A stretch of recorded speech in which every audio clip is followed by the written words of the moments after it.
Well, this movie was pretty intense. So intense that you can say that it was quite the ride.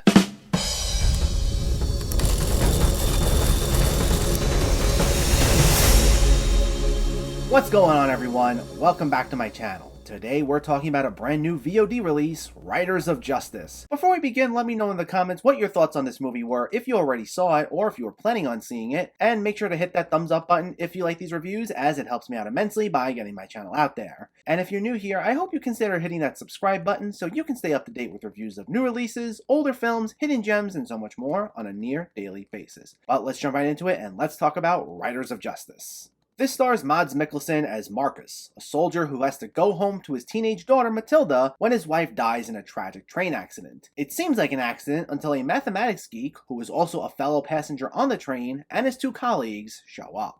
This is written and directed by Anders Thomas Jensen, who's prolific in Denmark as a screenwriter, writing way too many more movies than I can count, but this is only the fifth feature film he directed, and it's also the fifth collaboration between him and Mads Mikkelson, who's now starred in every film he's directed. Now, I haven't seen any of Jensen's other films, though I've heard great things about all of them, but I especially wanted to check this out as it seemed like the sort of movie I'd really enjoy, especially as I've come to really enjoy Mads Mikkelson, who's become a lot more popular in recent years. And I gotta say, oh my god, what a movie. Now, I had some really high expectations for this, and it still managed to exceed them. This is a great introduction to the work of Anders Thomas Jensen, and if the rest of his films are even anything remotely on the same level in terms of quality, it seems like I'm in for a real treat. This film is one part dark comedy, one part family drama, one part character study, and one part violent revenge thriller. Stylistically, it was like if Death Wish was done more in the style of a Coen Brothers movie, or a Martin McDonagh movie like In Bruges, or a Shane Black film like Kiss Kiss Bang Bang or The Nice Guys. Now, normally, a film that tries to balance out so many sorts of styles is just asking to come off as tonally jarring. And for some people, I can see that maybe being the case. I think with comedy especially being so subjective, it's going to come down to how you perceive those elements more than anything. But for me personally, I never really took issue with this film trying to do so much. It's ambitious, but it pays off. Now, if anything, the comedic aspects don't come in, ironically, until after the train accident, and Otto, the man on the train, and his friend and co-worker Leonard approach Markus with their theory that it was more than an accident. So as the film's setting up all of our characters, those first 10 to 15 minutes or so, at best, are the only times where it's totally straight-faced. It's a minor nitpick, but one that I honestly really didn't mind. Though once everyone's together, that's when the film's humorous side kicks in and the film really finds its groove. In addition to Otto and Leonard, they also include their other friend, a hacker named Emmentaler, to help them out. And the four operate mainly out of Markus's barn, and they put on a ruse that Leonard and Emmentaler are therapists trying to help both Otto and Markus work through their trauma, as they don't want to alarm Mathilde. Now, the story they make up to Mathilde does maybe come off as a tad bit forced, but luckily Jensen doesn't spend too much time putting these characters in these ridiculous scenarios where the lies get more and more convoluted and painful to sit through. Especially as Mathilde suspects almost right from the beginning that something's kinda off about the whole setup, but because of how they all bond and they actually do prove helpful, she focuses more on that than anything. Now, even though a few of these setups seem familiar, Jensen forgoes the usual shtick that goes with any of these setups, which I was really happy about. Instead, a lot of the humor stems from the banter among all our main characters, with Otto, Leonard, and Emmentaler getting into petty bickering as they strategize getting revenge on the Riders of Justice, who they believe coordinated the attack on the train. And sometimes they'll also be well-meaning but a bit belligerent when arguing with the stone-cold Markus, who actually seems to genuinely get along with them for the most part, though doesn't hesitate to get confrontational when they don't leave him alone after he asks for them to lay off. And I thought a lot of the humor was great. About 99% of it stems from throwaway lines, snarky one-liners, or really humorous back-and-forth exchanges, with the occasional sight gag thrown in there. A lot of it's peppered in really well in the dialogue so that it doesn't come off like they're forcefully trying to make a joke. Sometimes the joke's said, and the conversation just keeps moving, and it takes a minute for your brain to register that they just delivered a really funny line. Now, I'm not saying this was exactly what Jensen did, but it feels like he wrote the movie as a straightforward revenge drama first, and then went back in and added all the jokes, if that makes sense. Like, there aren't scenes that are strictly done just for the sake of a joke and have no purpose otherwise. all the humor stems from conversations that are relevant to the story.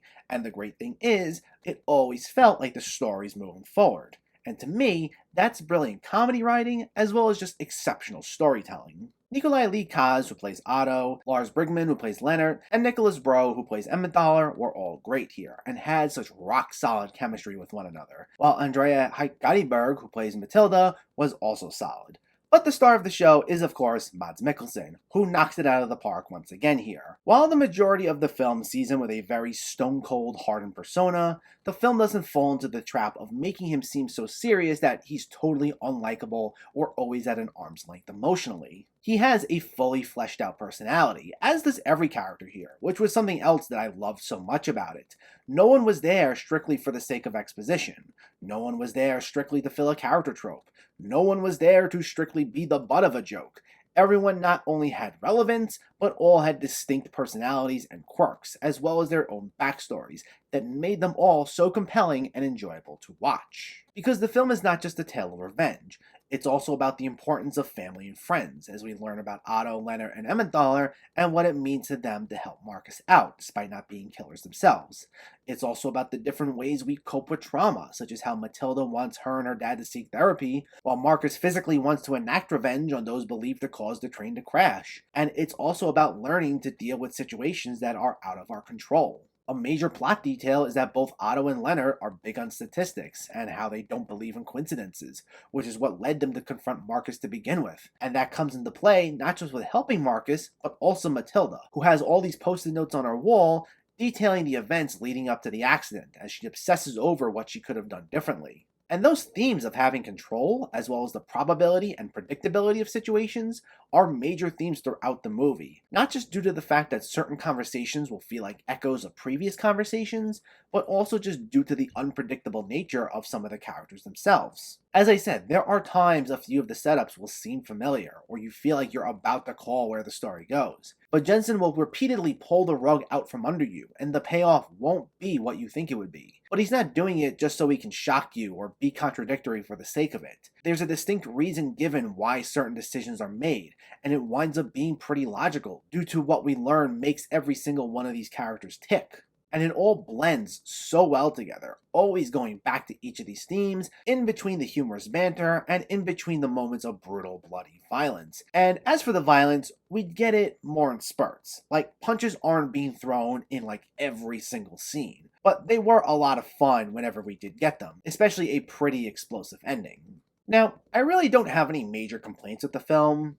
If I want to be nitpicky, the only scene that I kinda, sorta had an issue with is one part in the middle where a number of the characters get into the shootout at night, but it's in the middle of a residential street. And it's not like it happens really quick, but like it goes on for like a couple of minutes, and somehow none of the neighbors seem to be alerted of it or anything, and everyone just goes unnoticed. Like, that's the only scene I found to be a bit questionable, but I'm like grasping for straws here as it really doesn't affect the movie as a whole for me. Also, like I said earlier, maybe some of the jokes won't work for you in relation to where they're placed in certain scenes, along with it taking about 10 to 15 minutes for the comedy to start kicking in. That might be the only way you'd say it's tonally jarring, since comedy's subjective like that. But for me, that really wasn't an issue at all. I found all the jokes to land really well, and for me, it was a thoroughly enjoyable time. I absolutely loved Riders of Justice. It is everything I look for in a film. It's funny, sad, and exciting all at once, and it manages to not feel jarring by any means. It has one of the sharpest scripts I've seen all year, with a lot of great jokes told in between moments of emotional character drama and bloody, brutal violence. All the characters are extremely enjoyable, while all the performances are top-notch. Not only does it manage to be a brutal revenge thriller, but also be a hilarious dark comedy while exploring heavy themes, blending all of it in so seamlessly. This is an absolute must-watch, and easily one of my favorite movies of the year so far. Riders of Justice gets a 10 out of 10.